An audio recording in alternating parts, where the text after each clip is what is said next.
Hello friends, my YouTube family, कैसे हैं आप सभी लोग। आज मैं लेकर आई हूँ सोन रोल कैसे बनाते हैं घर पर। इसकी रेसिपी ये बहुत ही आसान है घर पर बनाना। बस थोड़ा सा इसको बनाते पे सब बातों का ध्यान रखना। जो भी ट्रिक है वो अगर आप फॉलो करेंगे अच्छे से तो ये आसानी से आप बना सकते हैं। अब उसके लिए देखिए मैंने कढ़ाई गैस पे चढ़ा दी है। उसमें मैंने 2 टेबल स्पून देसी घी डाल दिया है। अभी मैंने मैदा ली है, मेरे पास जितनी थी मैंने उतनी दे दी है। और उसका आधा बेसन मैं आप लोगों को बता दे रही हूँ। आप जिस कटोरी 1 कटोरी ले लेना उसके नाप से। अगर आप 1 कटोरी मैदा ले रहे हैं तो आधा कटोरी बेसन, 2 कटोरी मैदा ले रहे हैं तो 1 कटोरी बेसन, ऐसे आप समझ लेना, ठीक है। अब इसमें पैन चढ़ा दिया है। अब इसमें चीनी का भी आपको जितना आपने बेसन और मैदा ली है, अगर आपका दोनों चीज़ 2 कटोरी हो रहा है तो 2 कटोरी चीनी लेना है। आपका बेसन और मैदा 1 कटोरी है तो 1 कटोरी चीनी, मतलब ऐसे समझ लीजिए जितना आपने बेसन और चीनी यूज किया है उतनी वो बेसन और मैदा उतनी ही चीनी। फिर इस चाशनी में 1 चम्मच नींबू का रस डाल देंगे और इसमें पानी डालना है इतना, मतलब आधा, कि ये डूब जाए। और फिर इसमें कोई भी चम्मच वगैरह मैंने नहीं चलाई थी जब तक ये चीनी मेल्ट नहीं हुई थी। और जब चीनी मेल्ट हो गई उसके बाद मैंने उसमें चम्मच चलाई थी। अब मैं देखिए यहाँ पे आपको चाशनी दिखाती जा रही हूँ स्टेप बाय स्टेप। थोड़े थोड़े टाइम बाद जैसे मैं पानी में इसमें डाल रही हूँ देखिए फैल जाती है, तो समझिए ये बिल्कुल परफेक्ट नहीं बनी है। अब देखिए इसकी मैं गोली बना कर दिखा रही हूँ, बिल्कुल नहीं बन पाएगी। अब मैं जब दिखाऊंगी आपको दूसरी बार तब आप देखना। तो इसको पकाने में मुझे 22 मिनट लगे थे और फ्लेम जो है बिल्कुल स्लो रखनी होगी, हाई फ्लेम नहीं होनी चाहिए। और इधर देखिए बेसन को भूनने में 15 मिनट लगे थे। इसमें अच्छी सी खुशबू आने लगी थी, सौंधी सौंधी सी। फिर मैंने फ्लेम ऑफ कर दी। और हाँ, मैंने बेसन में इलायची डाली थी टेस्ट के लिए। अब इधर देखिए, अब मैंने जब इसमें डाली है ये चाशनी तो आप देखिए इसका कलर भी लाइट गोल्डन आ गया है और ये अच्छे से गोली इसकी बन रही है। तो समझिए हमारी चाशनी परफेक्ट बन के रेडी हो गई है। और ओवर वॉइस करते समय डिस्टरबेंस हो रहा था, इधर उधर की आवाज़ें आ रही थी, उसके लिए सॉरी। मैं बार बार इसलिए बोलती हूँ क्योंकि इधर उधर की आवाज़ आ ही जाती है। मैं रूम बंद करके फैन वगैरह सब बंद करके तब बैठती हूँ। कभी कभी फ़ैन भी ऑन होता है उसकी आती है, लेकिन फिर भी इधर उधर की आवाज़ आ जाती है, इसके लिए सॉरी। अब आपके पास सिलिकॉन सीट हो तो आप उस पर इसको अप्लाई करना, और वो नहीं हो तो आप नॉन स्टिक पैन हो वो लेना। मेरे पास ये स्टील का ही बर्तन था तो मैंने इसी में डाला है। बट इस पर आप लोग आगे देखना तो मतलब कितनी दिक्कत हुई थी मुझे, तो इसलिए मैं आपसे कह रही हूँ आपको कोई भी मतलब सीट वगैरह हो या नॉन स्टिक पैन हो आप उसमें यूज करना इसको, तो आपको दिक्कत नहीं होगी। फिर मैंने सारी जो चाशनी थी उसको एक बर्तन में ट्रांसफ़र कर दिया है। 5 मिनट के लिए इसको ऐसे ही छोड़ देंगे। आप देख सकते हैं कितना अच्छा कलर आया है, इसका डार्क गोल्डन कलर आ गया है। अब इसको 1 चम्मच की हेल्प से वो करेंगे, मतलब मिक्स करेंगे। और यहाँ पर हाँ, मुझसे जो गलती हुई है मैं आप लोगों को वो बता रही हूँ।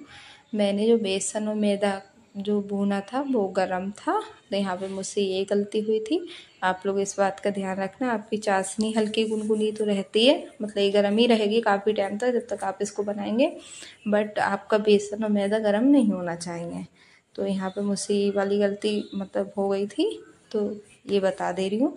बट मेरे सोन रोल जो थे वो बहुत अच्छे बने थे, खाने में भी बहुत टेस्टी थे। ऐसा नहीं है वो ख़राब हो गए थे। मैं आपको आगे दिखाऊंगी, बस वो टूटने लगी थी बाद में। अब इसको 1 चम्मच की हेल्प से मैं समेटती जा रही हूँ और इसको चेक कर रही हूँ अब ये भी गर्म है। फिर मैंने हाथों पे थोड़ा सा घी लगाया, बाद में फिर इसको हाथ से उठाऊंगी। और ये देखिए इतनी स्ट्रॉन्ग चाशनी बनी है। इसको मैं जैसे ही उठा रही हूँ तो ये चिपकती जा रही है इस बर्तन में। इसीलिए मैं आप लोगों को बोल रही हूँ, आपके पास सीट वगैरह हो या नॉन स्टिक पैन तो वो उस पर चिपकेगी नहीं, आप आसानी से ये प्रोसेस कर सकते हैं। अब फिर मैंने अपने हाथों पे घी अप्लाई कर दिया। अब इसकी हेल्प से मैं इसको ले रही हूँ। आप देखना मैं इसको जहाँ पे भी छोड़ रही हूँ तुरंत ही उस पर चिपक जाती है। अब मैं ये वाला काम कर रही हूँ। देखिए अब वो फिर से फैल गई। यही वाली दिक्कत मुझे फेस करनी पड़ रही थी, इसीलिए मैंने आप लोगों को पहले ही बता दिया है, वरना इसमें कोई और दिक्कत नहीं होगी आप लोगों को, क्योंकि मैंने भी फर्स्ट टाइम बनाया था, मेरा एक्सपीरियंस ये फर्स्ट टाइम का है, इसलिए मुझे हुई थी। आगे से मैं ध्यान रखूँगी इस बात का भी। अब मैंने वो फिर से रखे थे, वो फिर से चिपक गई। मैंने वीडियो को बिल्कुल भी स्किप इसलिए नहीं किया है क्योंकि आप लोग समझ नहीं पाएंगे, और मैं आपको सब कुछ इसलिए दिखाना चाहती हूँ कि आप लोगों को भी मतलब सब कुछ ईजिली समझ में आ जाए। अब देखिए, अब ये जितना रोल मेरे हाथ में आता है इसको मैंने ऐसे करके ट्विस्ट करना है, और मतलब जो भी हल्का हल्के हाथ से इसको खींचना है, फिर से उसमें चिपका देना है, खींचना है इसको, बस इतनी तेज़ नहीं खींचना है कि टूट जाए। अब देखो आप, इसका गोल्डन कलर आ गया, लाइट कलर का। अब ये फिर से चिपक गई। मैंने सोचा इस पर हाथ में डालूंगी, आप देखिए, फिर मैंने इसको उठाया, दोबारा से एक सर्कल टाइप का बना लिया। अब इसका क्या करना है, हमें थोड़ा सा खींचना है, फिर हमें 8 बनाना है, फिर से इसे को खींचना है, थोड़ा थोड़ा इस पर बेसन और मैदा का जो मिक्सचर है उस पर डालते जाना है, खींचते जाना है, फिर से 8 बनाना है। ये वाला प्रोसेस कम से कम 12 से 13 बार चलेगा, और इसको जितना ऑब्जर्व करना होगा बेसन और मैदा वो कर लेगा।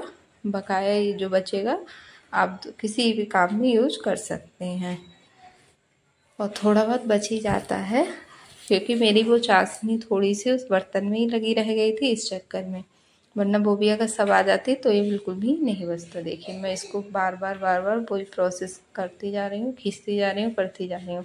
अब देखिए इसमें कितने अच्छे से लच्छे बन गए हैं, काफ़ी इसके लेयर बन गई हैं, और ये बहुत अच्छी बन गई है। बस यहाँ पे यही कमी हुई थी, ये गर्म होने की वजह से, दोनों चीज़ गर्म थी, मतलब बेसन भी गर्म था इसलिए टूट गई। जब मैंने इसको उठा के इसको झाड़ा था तब ये टूट गई थी, लेकिन खाने में बहुत अच्छी बनी थी। देखिए, और फिर आपको कोई बर्तन पहले से ही ले लेना है जिसमें आपको ये सेट करना है।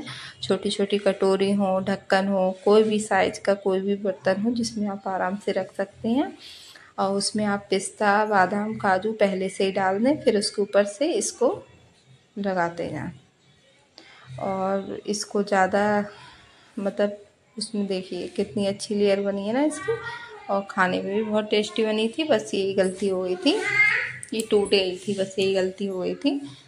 और मेरी बेटी बार बार बोल रही थी कुछ ना कुछ, उसके लिए सॉरी।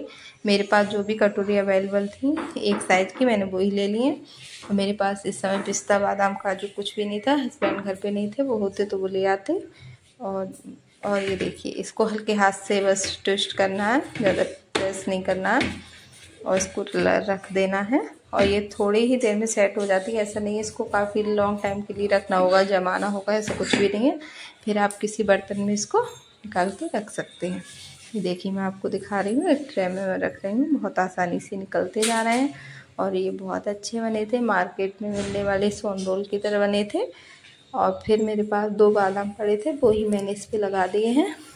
आपके पास जो भी चीज़ हो आप रख सकते हैं। और इसको स्टोर करने के लिए मैं आपको दिखा रही हूँ, आपके जो कपड़े वगैरह आते हैं, जो पन्नी थैली आती है, उसमें आप इसको रैप करके स्टोर कर सकते हैं, किसी बर्तन में, कंटेनर में, किसी भी चीज़ में रख सकते हैं।